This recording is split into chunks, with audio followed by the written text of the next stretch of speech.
Hi, Julie the Genie here again with another quick tip, this time about the reception area.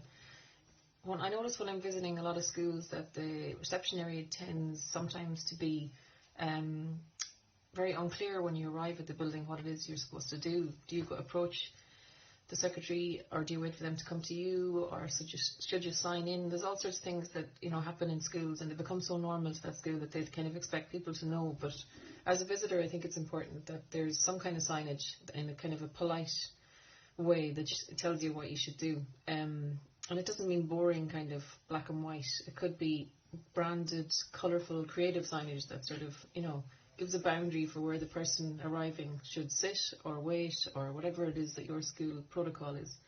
So I think it's important to think about the aesthetic of how it looks and also the functionality of it.